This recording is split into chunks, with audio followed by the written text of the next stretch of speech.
Last time we sort of finished up our discussion of like attitude and Lie group SO3 stuff, and basically ended up with how to do LQR with quaternions, and then showed you that on a 3D quad rotor in Sim.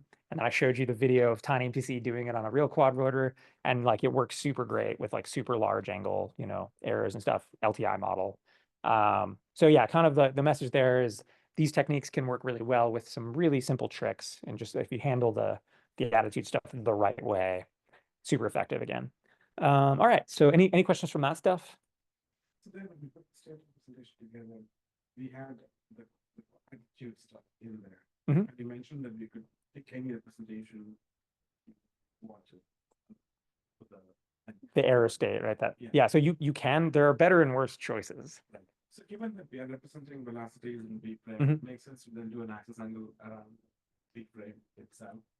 So what you're looking at here ultimately, right, for attitude error, is that what we're talking about? Yeah, so it's always the rotation between two frames. And in this context, it's the rotation between the actual body frame that you're currently in and the desired reference body frame that you want to be in, right? So it's the rotation between those, is this error rotation. You can represent it either way. It can be body to desired, desired to body. You can use any parameterization you want. And as always in here, it's always body to whatever, right? So you want it rooted in the body frame. So we then compute this error as the rotation from the actual body frame to the desired body frame, just like we would do actual body frame to inertial frame, right? And by having it in that direction, that means the error sort of 3-parameter error thing is in the body frame, and which is nice for kind of all these control things. Does that make sense? Cool. Okay. So yeah, this stuff is subtle and complicated, but hopefully, give you kind of the recipe for, and a few tips and tricks for doing it. All right, so today we're going to switch gears and get into a fun topic that's like very robotics, which is contact stuff. So first contact dynamics, like how to think about making or breaking contact with the environment, objects in the environment, blah, blah, blah, which is obviously pervasive. Anytime you're doing manipulation or locomotion, like a locomotion, this is all over the place. This is like a very core robotics set of ideas. And then, so we'll talk at a high level about that stuff and like different approaches for thinking about it. And then we're going to get into hybrid systems, which is one paradigm that's like quite popular, in particular for doing like legged robot control and manipulation stuff. There's different ways to do this stuff. This is one paradigm I would say that has historically been very, very popular and pretty successful, but has downsides, right? So we'll kind of and then we're going to use that set of modeling ideas to do trajectory optimization, in particular direct like collocation style stuff for legged systems. And roughly speaking, these ideas are how like classic like quadruped MPC works, like the cheetah controller, which we'll actually dig into in a case study, and also how like Boston Dynamics does like the Atlas stuff, more or less. Modulo, obviously they're really good at it, and there's some secret sauce in there, but this is like the basics. How public is what Boston Dynamics does to do like control stuff? Because I imagine a lot of it is locked down. Yeah, I mean, obviously the details are very locked down. The high level stuff, there's been quite a few like Scott Kindersma, who is kind of the controls guy there, who was my postdoc advisor. He's done a bunch of public talks at conferences about it, as have a couple of the other guys. So Robin Dietz is another guy there who's in that group who's done public talks at conferences. And then there's actually several blog posts that they have online that kind of lay out. It's literally this stuff. It's like so there's, in some sense, like there's not a lot of secret sauce. Like it's stuff that's people have known how to do for 10, 15 years that's in, lots of papers and books. They've just implemented it really, really, like they're really good. And the implementation is super dialed. And they've like, tweaked it out and played a lot of tricks to get the performance to be where it is. But the basics are like, I'm basically going to show you today. And if you spent a decade and like with a really, really excellent team tweaking it out and dialing it in, that's kind of the story, right? Like, so they're just really good and have spent a lot of time optimizing the implementation, right? And their hardware is also really good. That's the other piece of the puzzle, honestly, that I think is underappreciated. Like this control stuff, like in theory, like this works, but the quality of the hardware, like and sort of how well the models match the hardware, right? The sim to real gap kind of stuff is also a huge part of the story. Like better actuators, better, all of this stuff makes the controllers, makes the same algorithm on, two different robots can perform dramatically differently based on just how good the hardware is, right? So I think that's a huge piece. Cool. Thoughts, questions? Okay, here we go. So first sort of part of today's story is how to think about contact dynamics. And really what we're talking about here are impacts and friction. These are kind of two things that are kind of nasty and annoying. And so the kind of prototypical example that we'll look at is a bouncing ball. So let's think about a ball like falling just under gravity and like a floor. And let's assume it's, mass M. I don't know. We got G here. This is the picture. And so let's just plot like the height of this thing versus time. So here's T, here's Z. And this thing is doing some parabolic trajectory, right? Like we're used to seeing that kind of thing. And let's think about like, so maybe I kick this up in the air, whatever. So that's Z versus T. And then I can think about also Z dot, like the height, the vertical velocity versus time. And if under gravity, that Z velocity, let's say I threw it up in the air, so maybe it's going up at first, but it's just going to kind of do this, right? It's going to linearly decrease over time. Just V dot equals, minus G, right? Slope of that's minus G. Okay, so that's kind of in the air. So the message here is in the air, this is as simple as it gets. It's like high school physics, F equals ma, and it's just gravity. And we have, in particular, dynamics described by smooth ODEs.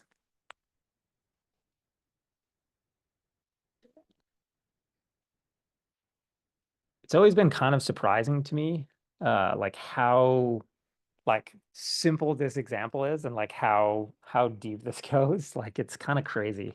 And the fact that like just kind of one layer past your high school physics, like there's this entire kind of crazy world lurking in here of really, really hard stuff with really deep mathematical challenges. Okay, so that's in the air, right? We all know how to do that.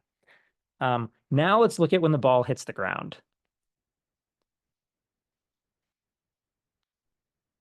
So there's lots of ways to think about this.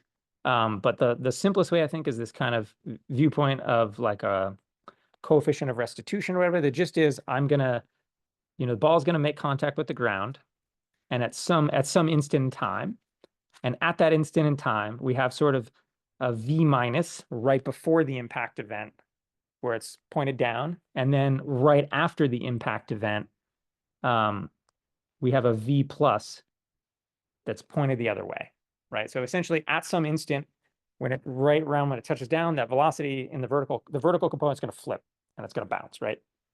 Okay, so let's try to like think about this now at like the position, kind of velocity acceleration level. So we've got maybe the Z versus T plot. It's going to do something like this. We got our nice parabola, and then we have this impact here, and then it's going to kind of go up from there, right? So that's kind of what that looks like. Cool.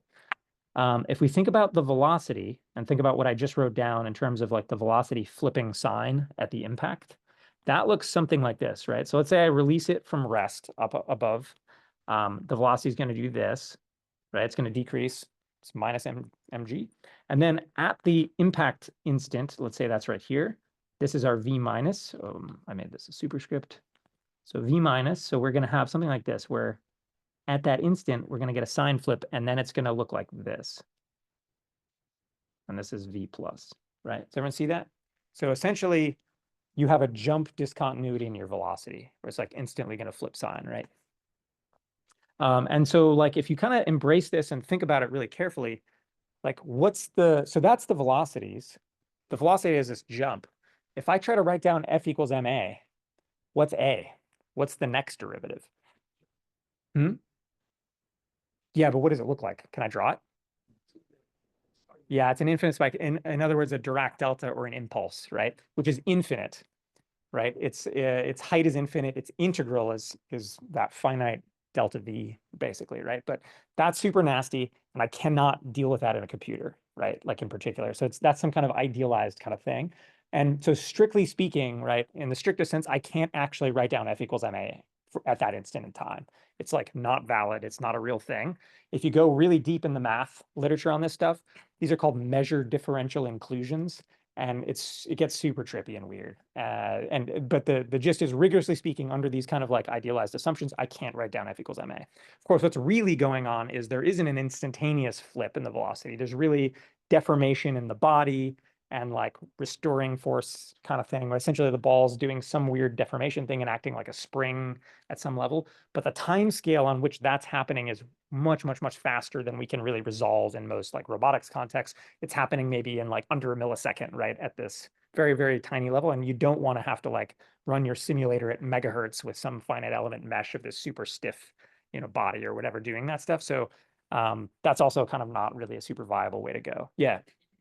Accelerometer on this, and it was like a reasonably stiff ball. Yeah. It was very small. Would you measure like 10,000? You'd probably if it's a really stiff ball, like a billiard ball situation, and they're knocking into each other, and you attach an Excel to it, it would probably saturate, and like it would probably end up that, if it's really stiff and it really is this kind of impact scenario, like you're probably not gonna be able to really resolve it very well. And the thing you end up seeing in the data is probably going to end up depending a lot on how you mounted it, and was there any, this kind of stuff. It's sort of a losing game. It's really hard to do a good job at this, right? For really stiff, rigid things.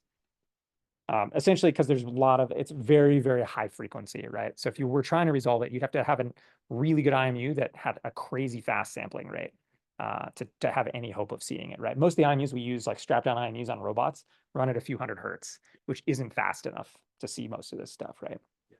Like 500 hertz, which is a decent IMU, like that's like, sort of middle C on a piano kind of vibes. That's not actually that high frequency. If you think about the smack of a billiard ball, like that's like an impulse, that's really high frequency stuff. You're not going to see that in an IMU. Like that probably is generating stuff at tens of kilohertz, right? Like audibly. Yeah. Okay, so let's write that down. Basically, because of discontinuities, we can't write down the dynamics around impact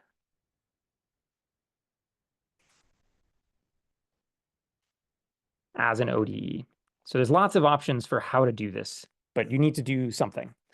So like one option, the obvious one here is the one that Mujoko takes, which is I'm going to soften the contacts. So I'm going to just smooth everything out, assume everything's a little squishy, and have a soft contact model.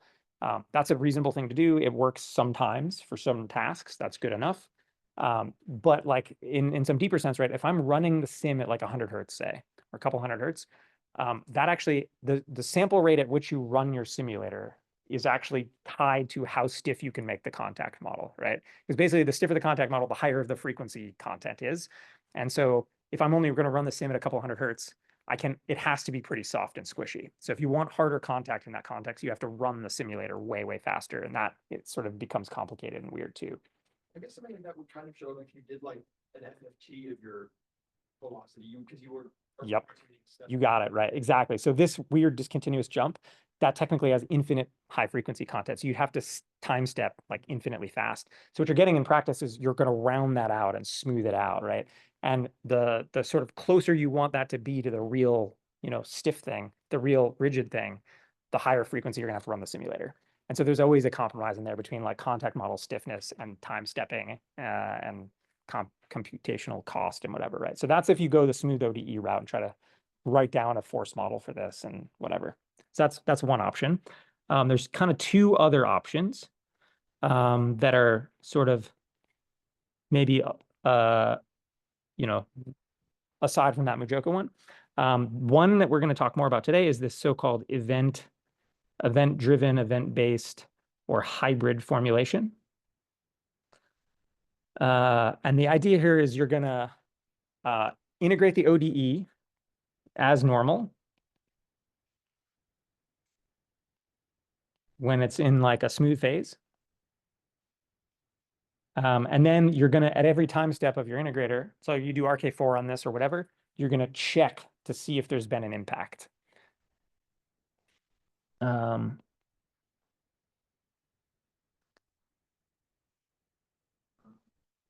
Yep.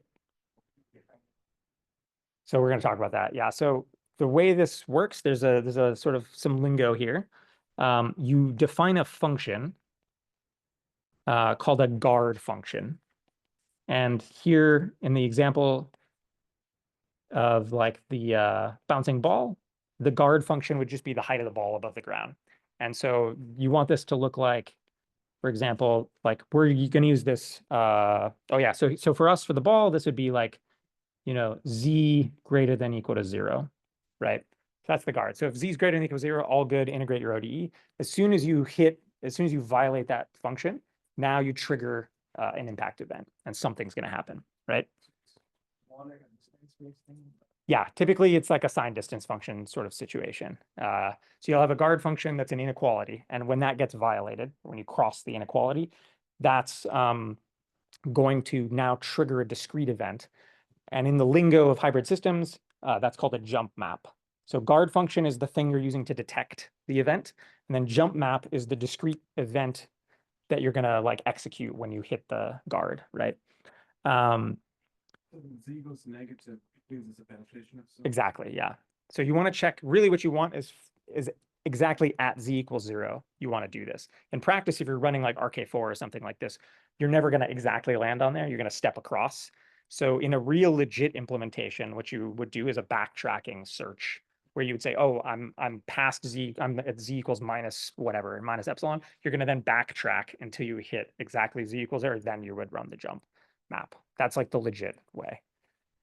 So let's see. Then, so when contact happens, you're going to execute a jump map.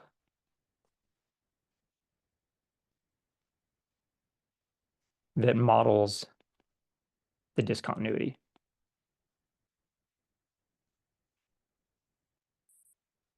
And so in the case of the bouncing ball, that's going to like flip the velocity, right? That's a discrete change.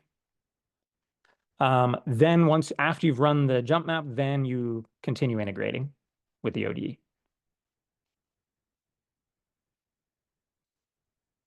Make sense? So this works. This is a lot of robotics is based on this sort of setup.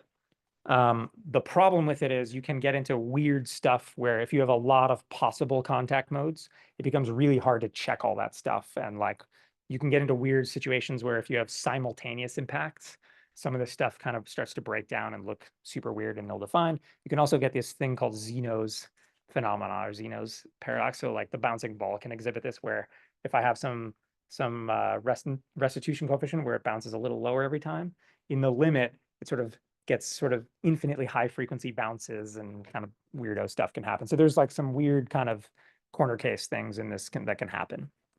So if I want to simulate only at a lower frequency, so let's say if I just wanted at 50 hertz. Yeah. I don't need to worry about this. Weird things can happen. Yeah. So this is where, yeah, like basically like under kind of benign sort of conditions, this is fine. I'm just warning you, there are weird things that can happen, like the Xenos. So if you're only time stepping at 50 hertz, you can get situations where multiple impacts would occur in one of those 50 hertz time steps, and then some weird stuff starts to happen, right? So there's edge cases in here that you have to kind of watch out for. Yeah, that's coming up next. So hold that thought. Okay, so that's the event-driven thing. You basically integrate your ODEs and then you explicitly check for contact switches. And then when one happens, you execute this jump map thing that models a discontinuity, then you integrate again. So you're always kind of running this detection kind of thing.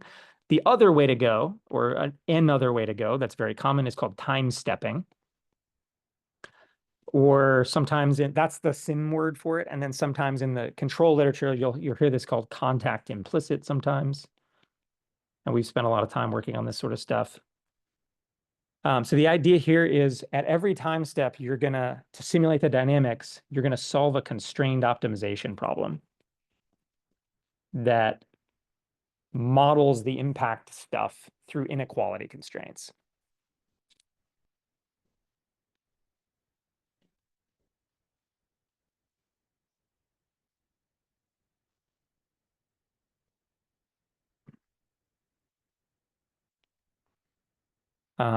that basically enforces these interpenetration constraints. So no interpenetration.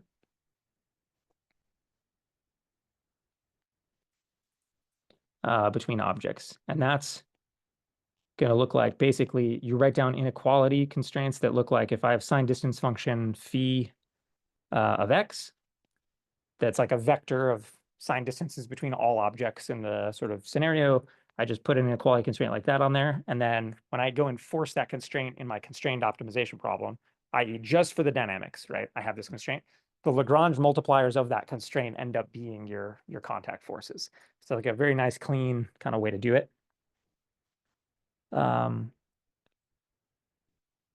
So you solve for contact forces. It's kind of jointly with the state. And this was on your first homework, we had this falling brick problem. You guys remember this? So that falling brick problem was exactly this. So that falling brick, I basically had you implement a sort of time stepping method. And now we're going to talk a little bit more about it. And back to like this, you mentioned complementarity. What's complementarity? It's like the relationship. So in this context, it's the relationship between force and signed distance, right? But it's literally the complementarity conditions from the KKT conditions for inequality constrained optimization. Did you make that connection? So literally the QP that we did with the falling brick had complementarity in it. And that was just from the KKT conditions. So people talk about these complementarity conditions in contact. What that says is it's literally phi, the signed distance, times lambda, the normal force, has to equal 0. And that literally just says you can only have a non-zero contact force if phi is 0, i.e. if you're touching. And if your phi is positive, if you're not touching, then the contact force has to be 0. It says no force at a distance, but it's literally complementarity from the KKT conditions. So if you just write down inequality constrained optimization problem and turn the crank and write down the first order necessary conditions, complementarity is there. Just comes out of that. But it is physically this kind of no force at a distance, kind of situation. Does that make sense? So those constraints keep satisfy complementarity. If you write this way, you'll get an optimization problem. If you write down the KKT conditions for that optimization problem, the complementarity conditions are in there as part of the KKT conditions. And then if you use a solver, like an interior point solver, it's going to satisfy the complementarity conditions, right? And actually, one way of thinking about the interior point thing is you stick that row on the other side of the complementarity condition. That's smoothing the contact. Does that make sense? So the row on it's like instead of phi times lambda equals 0, you have phi times lambda equals rho in an interior point method. And that row on the right-hand side is basically smoothing out the contact a little bit, right? So that's kind of, I don't know, that's fun. It's like fixing even before you hit the z equal to 0, you still have. You have a little bit of force at a distance from the surface. Yeah, that's what that's doing. And the idea is you do that and you crank it down, you crank the row down as you converge, and you try to converge to. Can you see it like you have some spring? Yeah, it's kind of like a weird nonlinear spring. That's one way to look at it. Yeah. No. Yeah, so Mujoko doesn't do it this way. They use a soft contact model where it allows interpenetration. So in Mujoko, you have both force at a distance and you can go through the floor. With an interior point method this way, you can't go through the floor.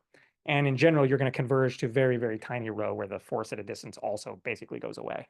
In Mujoko, it's always there. Mujoko, in other words, is a penalty method, which we talked about when we talked about optimization, right? And penalty methods are bad. Yeah. What's the symbol that you have in the like phi of something is greater than? Oh, phi of x, just the state. Yeah, sorry for the bad handwriting. Okay. All good on this?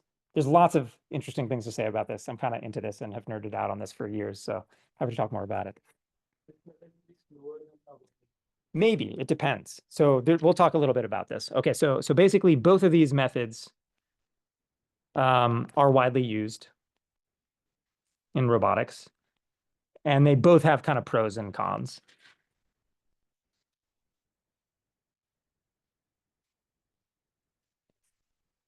In control, I would say over the last 20 years or so, that hybrid formulation has generally been more popular.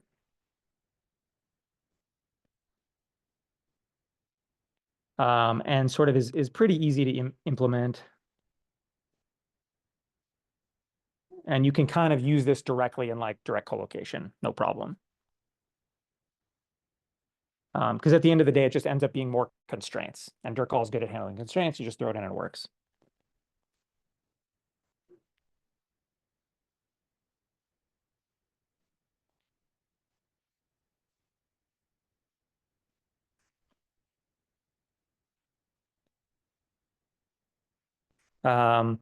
The downside is that you need to really basically pre-specify those contact modes. You have to explicitly enumerate all the contact modes. So if you think about a quadruped, how many contact modes are there? If you just with point feet on flat ground, it's like, you know, how many?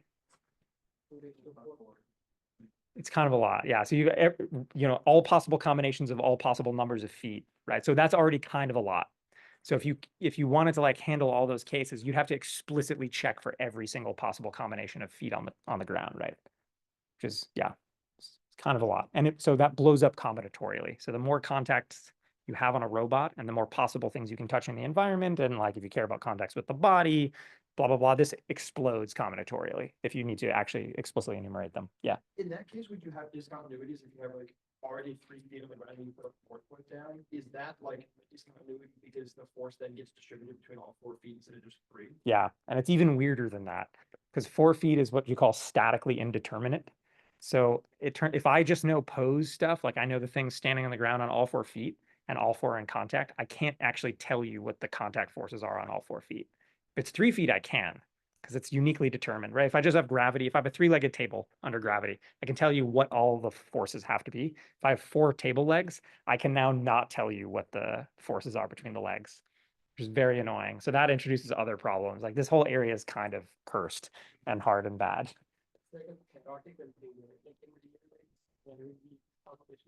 Oh, there will be, but you can't predict it. Yeah, I mean, it's going to depend on really subtle things, like if one leg's half a millimeter longer than another, and there's a little bit of deformation, right? Like you can't predict that stuff. It's really, really subtle, and the details are going to end up being tricky, which means actually because of that, and because of the way friction works, it's really hard to predict. If I have a table with 4 legs on the ground and I'm going to pull it and like, Coulomb friction, I can't predict what the sticking friction threshold is because friction is mu times normal force. And it's going to be bounded by the leg with the highest normal force. So if the forces are equally distributed, that's actually the lowest possible friction. And if one leg's half a millimeter longer than the other and has more force, that means mu times n is bigger. So it means the friction is going to be higher for the overall table in that situation. And super hard to predict this. So there's all kinds of really weird, annoying, subtle things that kind of happen here. Also, if you care about stick slip, that's more modes. So now if you think about the quadruped, you have all the possible leg combinations and you have sticking and slipping on all of those. So this just blows up. You've like already got hundreds of possibilities, right? Yeah. The way we like do changes between modes is that we check which complicated we're satisfied and work correctly next mode. Is this become worse with you just have to check all of the possible ones, right? Which blows up. So if you're thinking about really complicated, like so for legged robots with point feet, you can do it, right? And it's tractable. But think about like a sort of humanoid, hand with like, I don't know, a ball or something like this rolling around where I can do this sort of thing. Like if I'm thinking about like in-hand manipulation of a Rubik's Cube, what's that? Like how many contact points does that have? It's like impossible now, right? Like it becomes like totally impossible to actually enumerate all those possibilities. It's insane. So that's where it breaks. For locomotion, you can do it. And especially, yeah, legged robots, point feet, blah, blah, blah. You can actually enumerate it. As soon as you start doing like dexterous manipulation, stuff with really rich geometry, it's totally intractable to like enumerate all this, right? In which case the second option wins. The second option, I can write down sign distance functions or compute them and diff them and just solve the optimization problem. So let's talk about this a little bit. Yeah, so there we just said a bunch of this stuff. Let me write it down.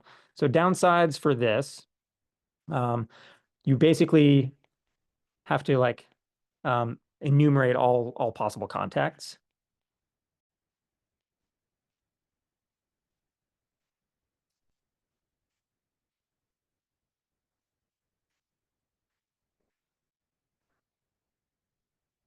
And then if you're trying to do control, usually we have to assume kind of pre-specification of a mode sequence, which again is easy for some locomotion tasks. Like if you're walking with a humanoid, it's like left, right, that's trivial. For quadrupeds, it's a little more complicated, and you have like walk, trot, gallop. You have different gaits that would have different modes associated with them. So you use like a gait planner. There's heuristics for this, but you need some oracle to basically tell you what the mode sequence has to be. But for you can't do it with this. You have to basically pre-assume a mode sequence, yeah, to do it this way, which is a downside, right? That said, right, this has been very successful in locomotion, but not really so much in like dexterous manipulation, for instance. Okay, then the other stuff, this contact implicit stuff, this is actually some version of this is what most of the simulators use. So they either do this or they do a smooth model like Mujoko. But the other simulators like PyBullet, for instance, they do this. These are sometimes called time stepping methods or LCP-based methods for linear complementarity problem, where they're explicitly solving a constrained optimization problem at every time step to like resolve the contacts, the forces, et cetera. And there you don't need a mode enumeration or a mode sequence.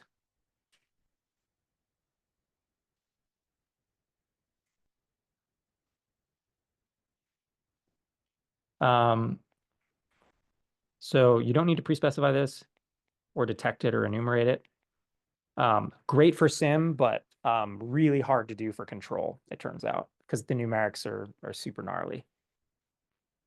You can do it, but it's hard.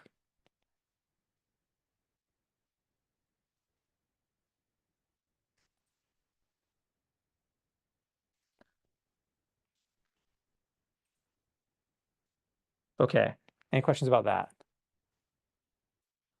Okay, cool. So now we're gonna maybe we're gonna revisit this falling brick thing. You already kind of saw this on the first homework. So we're gonna sort of do it two ways. Actually, do I want to do this? Yeah, we'll do it now.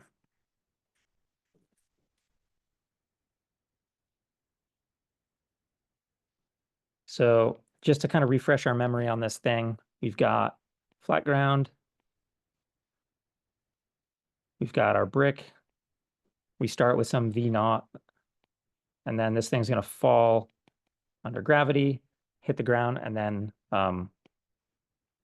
slide, right? We're not modeling the friction. Cool. So we remember this from the first homework.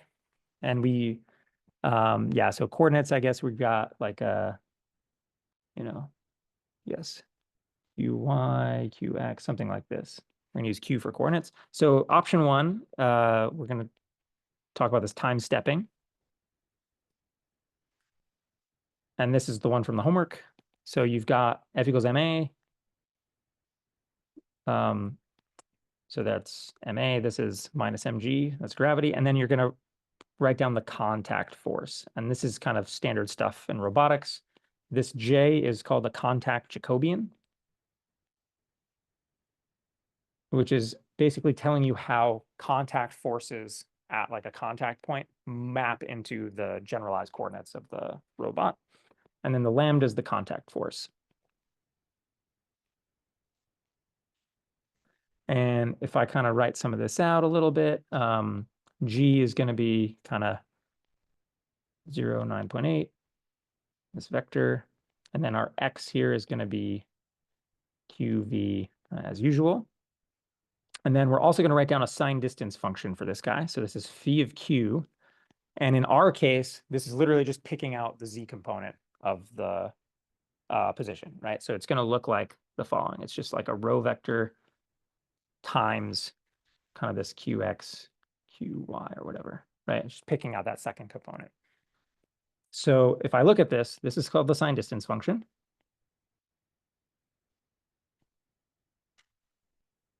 And then this guy right here is our J. That's our Jacobian that we're looking for, right? Everyone good on this so far? I'm going a little fast, but hopefully you've seen this stuff. This was on the homework, I guess. Okay, so if I take this and I do backward Euler integration, which we've also seen before, I can get a discrete time version of this. So that vk plus 1 minus vk over the time step h, right? So that's a discrete time approximation of A. That's MA. And then on this side, I'm just going to evaluate, got minus mg, and then I've got plus J transpose times lambda K. Cool. So that's the contact force at that time step. And then, so that's my F equals MA. Then I've got my kinematics. So that's QK plus 1 equals QK plus time step H times VK plus 1. So that's the backward Euler. Then I want my impact constraint to be satisfied at time K plus 1. So sign distance greater than or equal to 0. Then I want to say that the contact force has to be positive. I can't have the ground pull down on my brick. So that's lambda K greater than or equal to 0. And then finally, I have this complementarity condition, which says I can't have the ground pushing on the brick when it's in the air. It's only allowed to push when they're touching. And the way we write that is phi of QK plus 1 times lambda K equals 0. So just to kind of write this out a little bit, this one says only pushing, no pulling with the contact forces. And then this one says no force unless you're in contact.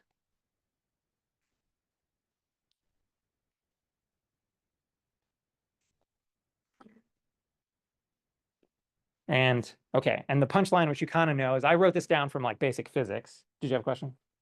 Yeah, so on that, we covered this a little bit in our previous class. If you have like a steepy surface, would this just like be impossible to model? I mean, you can model it, it just looks different. Yeah, so you'd have some other kind of like force model in here. This is like kind of what's called unilateral contact, which is more just like, you know, the sliding brick. So like we're modeling that scenario, right? But yeah, you can absolutely do that. It would just, you'd have a different model. Yeah, not impossible. Nothing's impossible. Yeah. So anyway, so the punchline to this, which you kind of already know, right, is that if I stare at this for a second, these are KKT conditions for an optimization problem. So I just got this from physics, but these are KKT conditions actually for a QP. And you've seen that before, but that's kind of like the magic trick that makes this all work. So basically, this is a QP in disguise.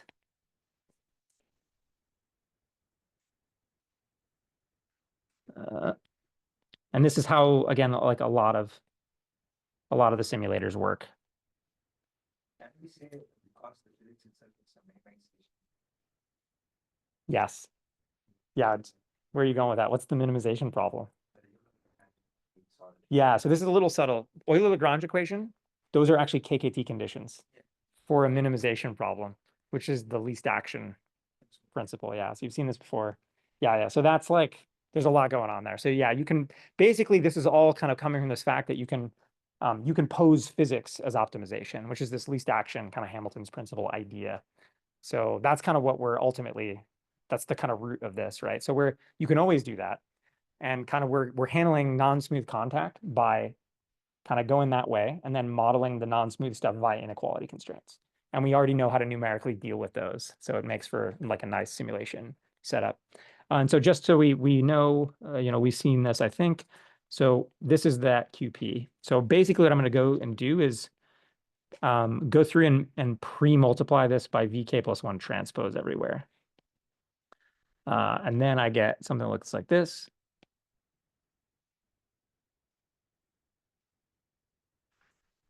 And then I've got my sign distance constraint, which looks like this. I plug in the kinematics to get QK plus 1. And then that's my QK plus 1, right? So that's sign distance at the next time step. So now I go solve this and I get this, the KKT conditions of this QP are these. And so this, if I solve this QP, I'm going to get the contact forces, all the stuff's going to be satisfied the way I want, blah, blah, blah, right?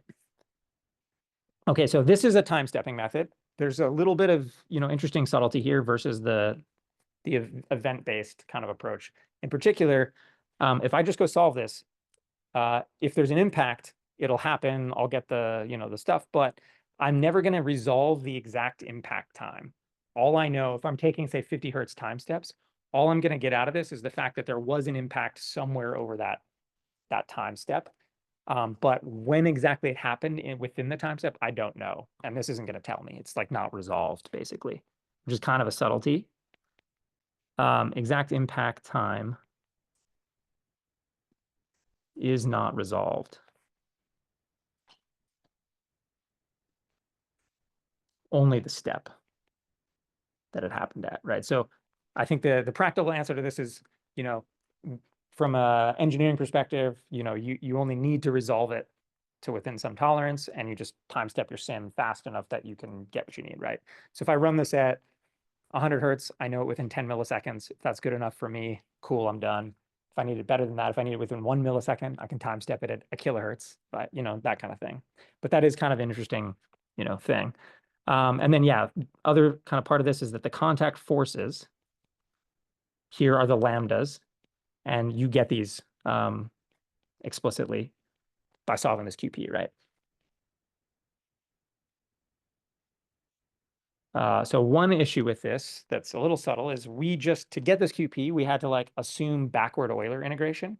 Totally reasonable, but this doesn't generalize, at least not easily, to higher order integrators. So like this is the first order integrator. It turns out it's not obvious and sort of really subtle. You kind of can't generalize this to like RK4, kind of fourth order integrator. You kind of can. We've done some work on this.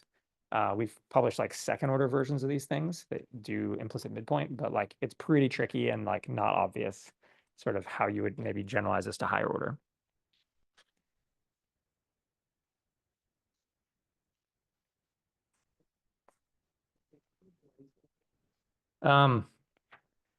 So it comes down to the like way you model the impacts. So like if I'm assuming that impact really is a jump discontinuity thing, like when we do RK4, we're under the hood assuming that the trajectory is smooth and we're fitting like a polynomial spline to it, right? So that kind of breaks down here. And to do it, what you would kind of have to do is more or less assume some kind of soft contact model. Like basically what you're going to do then is like, well, one way to think about it is here I'm like resolving this impulse, right? I could model the impulse with a polynomial. So like imagine I have this impulse. I could model the impulse as like some smoothed out finite polynomial, and that would let me do polynomial interpolation and do a higher order integrator. But I'm like kind of then smoothing things, right? So that's kind of what's going on here. It does, yeah. So what this is effectively doing, another way to think about it is you're not resolving the exact impact time. What you're really doing is smearing out the impact force over a whole time step. That makes sense. So it ends up being a finite impulse. But you, like implicitly, what you're kind of assuming is that impulse, that force is just spread out over a full time step. So yeah, I don't know. There's kind of all kinds of weird things going on here. It's all like pretty nasty and subtle. So you can't really do RK4 with this, which is maybe annoying. So in practice, you kind of need to take small steps. Okay, so that said, this is widely used in a lot of simulators. In particular, some of the popular ones, right, like PyBullet does this, Dart does this, Gazebo does this. So lots of these things kind of do this by default. So then, like, if you think about trying to do this in a trajectory optimization setting, if I sort of do the standard thing where I take the dynamics and put them in as constraints for like collocation, this full set of KKT conditions becomes my constraints. This is now my dynamics constraints. People have tried this. We've messed with this. It's called contact implicit. But the key issue here is that if I think about that complementarity condition, it looks like this. If this is like kind of lambda versus phi, complementarity looks like this kind of brick wall, kind of right angle function. And this is super nasty. Like this thing is non-smooth. It's got all kinds of issues. And so like if you just naively throw this in to like IPOpt as a set of constraints, it just barfs. It can't do anything with this. So key issue for TrajOpt is that this complementarity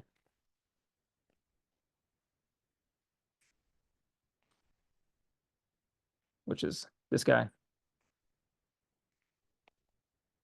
was a terrible arrow.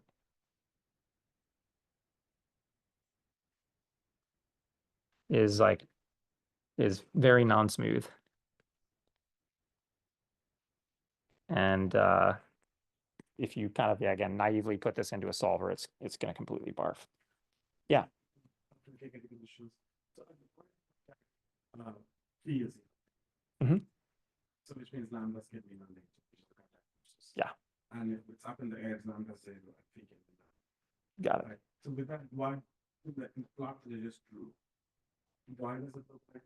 So yeah, this is like for phi, if I have non-zero phi, i.e. I'm on the right there, then lambda has to be 0. So the red line that's 0. And then if I move phi all the way to 0, now lambda can be anything. Yeah, that vertical line. So it's a super gnarly, nasty function, right? One way of saying this too is like this thing as written is not like bijective. I can't invert it. It's like basically at phi equals 0, lambda can be anything. It can be that entire line. So that just all of this causes problems. Interestingly, right, as soon as I put the row on there, like from the interior point method, it smooths that out, and now it is a bijection, and it's sort of like has this nice ramp quality, and it's differentiable and everything, right? So that's how interior point methods deal with this. That's what you're mentioning about force or resistance. Yeah, that's right. Yeah. Okay, so that's option 1, which we've seen. Option 2, the hybrid thing. Let's talk about that now.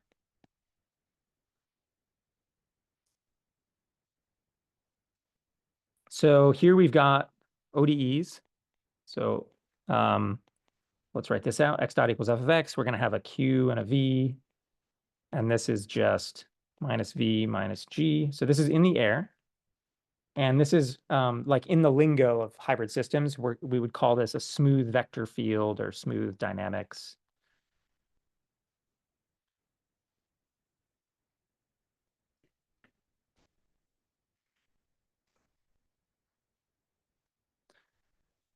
So this is like the smooth part. And then we've got, it's just the sign distance function here again. But this is so in this context, this is called a guard function. And then we need a jump map. And so here we're going to write that as x prime equals g of x. This is the thing we're going to execute if we cross the guard. And in this case, we're going to leave the xy position alone. We're going to leave the horizontal velocity alone. We're just going to zero out the vertical velocity when we hit the ground, right?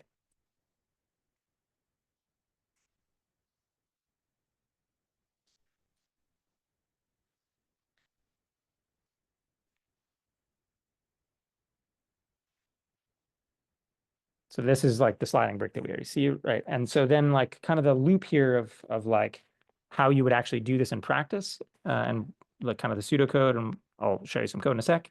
So you basically are going to run this thing while t is less than some t final. You're going to like take your integrator step. You're going to check the guard. So if phi is greater than or equal to 0, i.e. we're in the air, we just keep rolling with the ODE. And you can use any integrator you want here.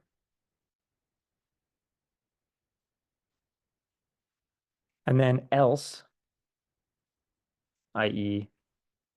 if phi equals 0 or less than or equal to 0, we're going to run the jump map. And this is sort of capturing the non-smooth impact.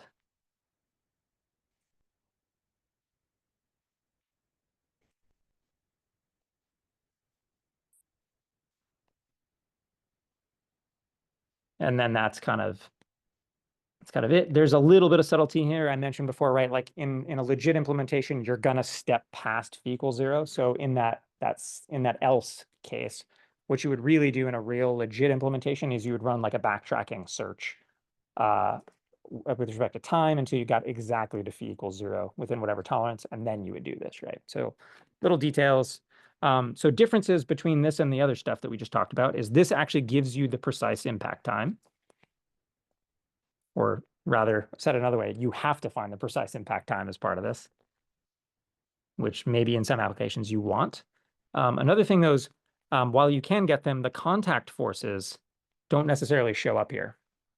You'd have to explicitly go get them. So They're not necessarily in here.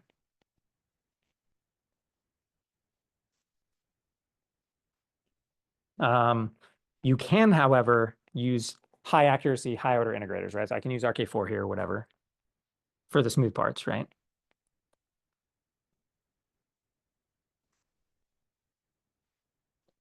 And then this is widely used for kind of traj-opt stuff. PC stuff. This is kind of the standard.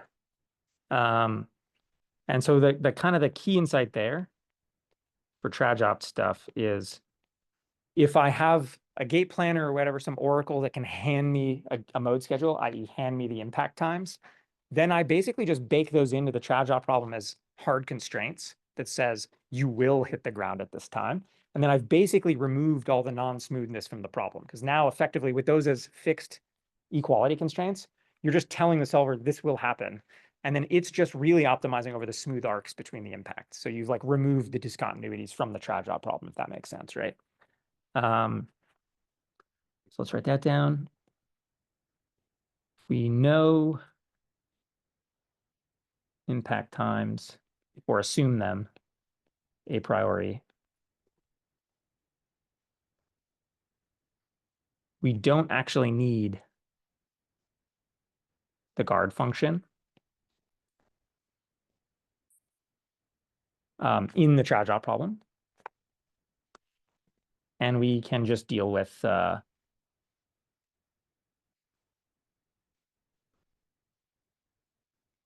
of f of x, the dynamics, the smooth dynamics, and g of x are jump, both of which are generally like nice differentiable functions.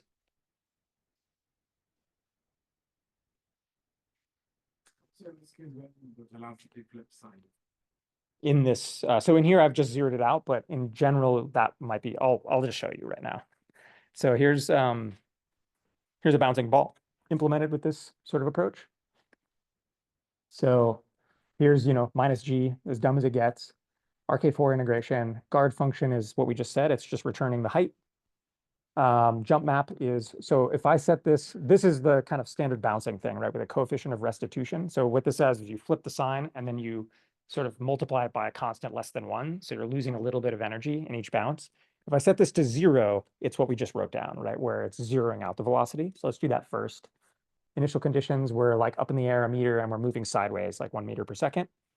We're going to just run this and you can see what's happening in here. So like I'm being lazy and not actually doing this, but I left the comment for you. But yeah, we're not going to care. But yeah, we're going to run it for a few seconds at 100 Hertz. We're going to check the guard. If we cross the guard, we run the jump map, which is zeroing out that velocity. And then here's what happens, right? Fall, hit the ground, slide. Cool. And then this is showing you the velocities, right? So falling, hit the ground, velocity jumps to 0, right? Cool, all makes sense. And now I can go back in here and we can change this to something that'll actually bounce. So I'll put it at 0.9. Yeah. In this case, the thing is that every time that you're trying to keep falling, the guard function is like every time that being piloted, so you're taking a step back. So you're never actually like falling. Yeah, for that sliding case, that's what's happening. It's getting triggered every single time after that. If I bounce, that won't happen, right? So if I bounce, you can see what's going to happen. That makes sense, right? And so now the guard's getting triggered here, right? And then similarly here, you can see what's happening, right? Hit the ground, flip sign, multiply by 0.9. So I lose a little bit. And then that's just happening over and over again. So that's the velocity plot. Cool. Energy conservation. So no, I mean, if I put that coefficient to 1, it would kind of conserve energy in some sense, but it's this is kind of a weird thing. In general, if they're for inelastic collisions, you're not conserving energy. So like in your trial, is there a way to I mean, just with the impacts, there's going to be energy dissipation in real life. So yeah, you're not conserving energy in any real sense. Yeah. So, since you're not getting like an actual bad force, if you wanted to like do some sort of optimization where you put in a constraint that I don't want to beat the crap. Yeah. You have to go back to every time stepping method. So what you would do in practice, so here's another subtlety, right? The actual peak force is really hard to predict. Because what's happening here is the impulse, i.e. the integral of the force over some short time window. I can tell you that, right? Because that's basically change in momentum. I can tell you what the change in momentum was over some window when I flipped sign, but the exact peak force is going to depend on the details of this like sub-time step deformation stuff, which is really subtle, right? So if I flip sine in like a microsecond versus if I flip sine over a millisecond, it's 1000x difference in the peak force, but the integral is the same, right? So does that make sense? So it's super hard to predict that peak force stuff. So what people do in practice instead is they limit the touchdown velocity, which is an easy thing to write down, right? So that time window you can easily violate all the constraints. Yeah, I mean, basically weird stuff happens here. It's super weird. And you kind of don't want to think about what's going on in practice because it's weird and crazy and super sensitive. You really don't want to have to think about what's happening in the over sub time step timescales, right? So if your controller runs at 100 hertz, you want to run everything at 100 hertz, and you want to basically design everything such that you don't have to think about what's happening at timescales faster than that, right? So that's kind of the general, I don't know, recommendation, I would say. Anybody else? Always mess with the state. Jump maps mess with the state. Yeah, like that's kind of by definition. Yeah. When we talk about baking in our impact times into our trajectory optimization, is that like you just are having constraint this is at this time your y will be equal? We're literally going to do it right now. Yeah. What's up? How sensitive your controllers when it comes to error seeing those things? This is the killer of these methods. They can be horribly sensitive to this, and you have to do all kinds of hacks online to like deal with it. That is the killer of these hybrid methods. Can you change your prediction of that impact time as you go? You can, yeah. I mean, you have to. Basically, if you do this where you have like an open loop mode schedule where there's an oracle saying, okay, left, right every half second or something, if you take that and then go run it on the hardware with MPC like this, like literally what's happening there is you'll be open loop on the mode timing, and any kind of disturbance where you're off a little bit, you're hosed. So yeah, unplanned contacts, contact timing stuff is what kills this stuff. And like most of the Boston Dynamics blooper videos, if you pay attention, what's going on there is like subtle mode timing issues or like unplanned contact events. And so, yeah, you absolutely have to do something to deal with this. It's kind of hard. And the real kicker is that the MPC controller, if you set it up this way, can't do that for you. You have to do something else. So it's usually a bunch of heuristics with like footstep planners that are kind of running in the loop outside of the MPC controller to adjust that stuff. So that's the most annoying part. And that's kind of back to this whole thing about hybrid sort of like hierarchical controllers with different pieces. Classically, these things have like an MPC controller. They might have a low-level controller doing like torque control, and then they have a higher level gate planner thing that's thinking about mode timing. And this all has to kind of get glued together, and it's a mess, basically. Yeah. Okay, everyone good? So now we're going to do the trad drop case, and I'll show you some cool stuff. Let me just kind of write out what we're going to do real quick, and then I'll show you how to actually do this, which is hopefully we'll have time here. So right now we're going to do hybrid trad opt for a legged robot, and I'm going to do the dumbest, simplest legged robot I could come up with, which is a single one-legged hopper. And the dumbest possible version of that I could come up with, which is basically two masses. So we've got M, and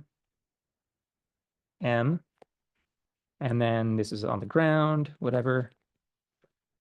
And then we've got like a prismatic joint between the masses that can exert a force this way. And then we've got some magical source of torque that I can also exert this way, which there's different ways to do. This is sort of a very cartoon version of like a Raybert hopper. But basically, yeah, we're assuming there's some torque and there's a prismatic joint with a force. Yeah, so I have a torque input so I can steer it, so I can change the orientation. And then I have a force input between the masses so I can, a prismatic joint there, right? So yeah, cartoon Raybert hopper is maybe the best way to think about this. So that's the model. The state is going to have position for the body, position for the foot, and we're going to do this in R2. So it's in the plane. So we've got 2D position for the head, 2D position for the foot. They're both just point masses. I've got a velocity for the body, velocity for the foot. So that's my whole state. This is 8-dimensional. And then my control input is going to just be the force between the two masses, so the force in that prismatic joint, and then the torque. So it's 2D. Cool. And then we're going to define all these hybrid things. So the jump map to transition. between modes. So this is x prime equals, and so here we're going to define, like, we're going to number these things. Remember, you got to like enumerate modes. So we're going to have two different transitions. We're going to have a transition where we hit the ground, so the impact, and then we're going to have another transition where we lift off, right? And so this is going to be the impact transition, and as you expect, it's going to just be identity for most of this stuff, except we're going to just zero out the foot velocity. And to be clear, we're zeroing out both the normal and tangential components.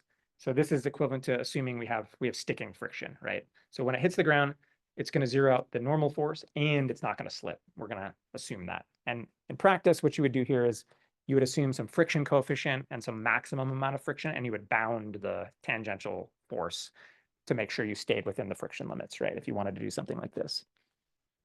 So zero out foot velocity at impact. And then if the other transition, the liftoff one, so going the other way, 1, 2, this is just the identity when I lift off. I don't have to do any of this stuff.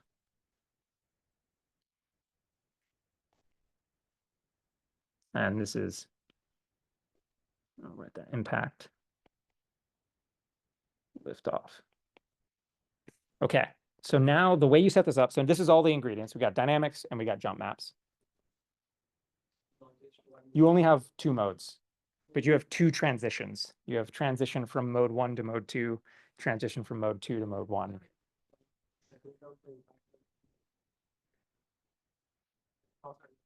Because they look different. In the impact case, I have to zero out that foot velocity. In the liftoff case, I don't. So basically what I'm saying here is the jump map in the other direction is an identity map.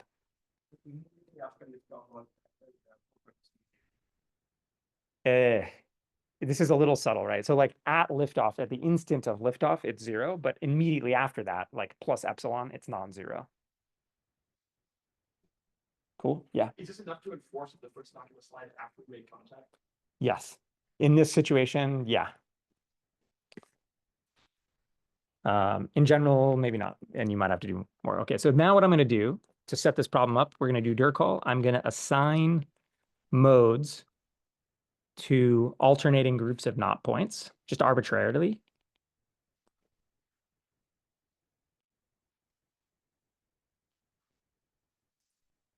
By just enforcing constraints.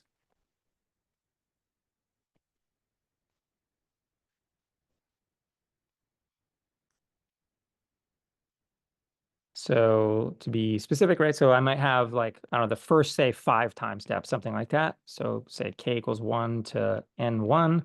I'm going to have, you know, my dynamics. And I'm going to say it's in stance. So I'm going to like enforce that it's on the ground, right? And I'm going to have the dynamics. This F1 is the mode 1 dynamics, aka stance phase dynamics. And then I'm just going to write that down and enforce that as a set of constraints saying you will be in contact. You must do this, right? In the solver. And then the next group of time steps, so say k equals n1 plus 1 to n2. This may be a flight phase. So here I'm going to have xk plus 1 equals f2 of x u, where this is the flight phase dynamics. And then I'm going to have the sign distance function now strictly greater than equal to 0, right? Strictly greater than, it's saying I have to be in the air, right? So I just assign this to some random number of knot points that I pick. And in general, what I would do also is make this a free time problem. So while the number of knot points is fixed, like 5 or 10 knot points, the actual wall clock time, the solver can adjust, right? So it can decide how long to spend in each mode. And then, yeah, you get the idea. And then, yeah, maybe immediately after this, I would have like an impact event, right? So at N2, I would run the jump map where I would have an impact. Since this is difficult, you don't care about this. I can just randomly assign, and I can set it up as a free time problem so it can adjust the actual timing. And so this is the idea, right? I'm going to start in stance. I'm going to say you will be in the flight phase. Then immediately after the flight phase, I'm going to run the jump map, zero things out, blah, blah, blah, and say you will be in contact again. And I just loop this and run this alternating. Yeah. Well, I think make sure you technically have to run the jump in the first two as well. And you're gonna switch. You're right. That jump map is the identity one. Right. So you're 100% right. Yes. Yeah. But here I'm not going to. I'm going to do this and I'm going to show you the code, and I don't have it in the code because I'm being lazy, but you're absolutely right. Yeah. Every mode transition, there's officially a jump map. In this case, one of those is an identity map, so I don't care. And then, yeah, here basically you would repeat this as much as you want.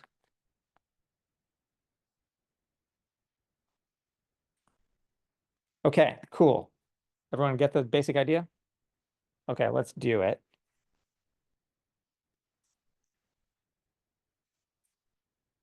So this is sort of the direct collocation stuff that we've seen before, more or less. Here I'm sort of writing down dynamics. We're going to do this at 10 Hertz, 4.5 seconds, blah, blah, blah. I'm just kind of, and then, yeah, I'm basically going to alternate 5 knot points stance, 5 knot points flight, 5 knot points stance over the horizon like this. What else do we say here? Yeah, I mean, that's kind of, this is just bookkeeping stuff. Keeping track of like the variables in the big vector of decision variables. Like this is just index counting stuff, nothing deep. Here's my dynamics. So let's see what's there to say. So this is the flight dynamics, F equals ma on both masses basically. And then the subtle thing here, this is computing the torques. This is just like, R cross F kind of stuff. That's what this little B matrix thing is. It's got the L's in here, right? Like this is just doing R cross F basically. I'm cool with that, to map the torques into the forces on the two masses, and then just minus G otherwise. So that's super simple. And then here's the stance phase stuff. Basically the same stuff, except we're assuming the foot one is planted on the ground. So all of it's only acting on the top one, basically. So that's that. RK4, keep things simple. Jump map, we're zeroing out the foot velocities. That's it. Leaving everything else alone. Cost, super dumb, don't really care. Identity stuff. This is just, yeah, bookkeeping. This is the important part. So it's trajectory optimization, it's non-convex. I have to give it an initial guess. And so TrajOpt is really good at reasoning about dynamics and stuff like this. And collocation, remember we said this lets you give it any kind of guess you want that doesn't have to obey physics or whatever. Super powerful for this kind of thing. So what I'm doing here is it's like part of this is an art form, and I've been doing this a long time, and so I know what I'm doing. But like, so I just made this up and I got this to work like first try. But here's kind of the gist. I'm not really giving it, I'm giving it maybe like a gravity compensation thing for the guess for the U's, for the top mass or whatever. But then essentially all I'm doing here is linear interpolation from like point A to point B. So I'm literally having the whole thing slide across the ground, not obey any of the contact stuff. And then, so that's for the lower mass, or the foot is sliding.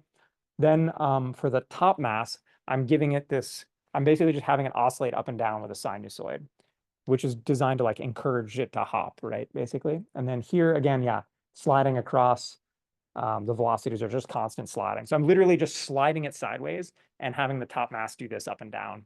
Completely cartoony. I'm not specifying any of the controls really, or any of the forces or anything else. And this is just like the first thing I tried, right? So the idea is if you can cartoon the motion in like the kind of dumbest possible way without, it doesn't have to be real at all, but it has to be like good enough that like it kind of qualitatively is in the ballpark. Basically from something like this, the solver will converge, right? So you have to give it something, and ideally something that's kind of cartoonishly in the ballpark, which is one of the, again, great things about these tools. And it's one of the reasons why also you can take data from anywhere for this, right? So you can get this from an RRT planner, you can get this from mocap, you can get this from human demonstrations, like, and we've done all of these, right? You can do this. We had a paper recently getting this kind of stuff from monocular videos of dogs and then transferring it to a quadruped, right? So it's really flexible, but you got to have something in here that kind of gets you the cartoon version of it. This is just showing you, yeah, that's what the guess is, right? It's just dumb. Okay, here's all the constraint stuff. So this is what I just kind of wrote down for you, where I'm like looping through the time steps and assigning it to different, so stance or flight, and putting the jump maps in. A lot of index gymnastics, nothing super deep, right? But that's what it is. It's kind of what we wrote down. Stance constraint, blah, blah, blah. You get the idea. Just kind of alternating time steps and plugging in the constraints the right way. This length constraint, this is me saying, I basically have a prismatic joint and it has a minimum length and a maximum length. So that's what that one is. This is stacking up all the constraints for the solver. This is all the bookkeeping to call IP opt. Nothing interesting in there. And then, yeah, this is the initial guess that I just showed you. Now we're going to let this thing rip. And we get an answer. Usually this is like 10 seconds-ish for something like this. This was probably mostly Julia JIT compilation more than actual solve time. We'll see. Might also back off on the tolerances if it doesn't converge super quick. I ran this last night and it was fine. Sometimes like function of the initialization as well. Yeah, everything, right? So this shouldn't take very long. Is the runtime not deterministic or like you're? No, it should be deterministic. Honestly, like the reason it's okay there, did it finish? No, it's still going. Oh, that's annoying. Maybe I'll back off. It should be pretty deterministic. I think this is just like, again, I literally ran this morning and it was fine. I think this is just weird background processes running on my computer or, okay, there it worked. I'm actually curious how long that actually took. Oh, that was super slow. Yeah, I mean, so literally I ran it this morning, it was 18 seconds. So I think this is just my computer having other weird crap going on. But, and also this is a pretty garbage implementation. If you actually tried, you could do this in less than a second. It's just, you know. Okay, and then let's look at it. So this is the stuff that comes out. This is the foot, this is the head. It's bouncing up and down. This is flight phase, right? Stance phase. Top's wiggling around. This is us moving to the right, right? That's the, and then this is contact forces and stuff, or forces and torques, right? And then, yeah, okay, that's annoying. Let's watch it. That's way more fun. Pretty sweet. Okay, there you go. Now you know how to make Hopper work. And yeah, the same stuff though, take this. This is literally how like, you know, the gist here, the high level stuff. This is how Boston Dynamics basically does all this stuff on Atlas, like modular, more complicated models and whatever. You can pretty much do all the really cool robot stuff with this, backflips, etc. All right, guys, have fun. See you next time.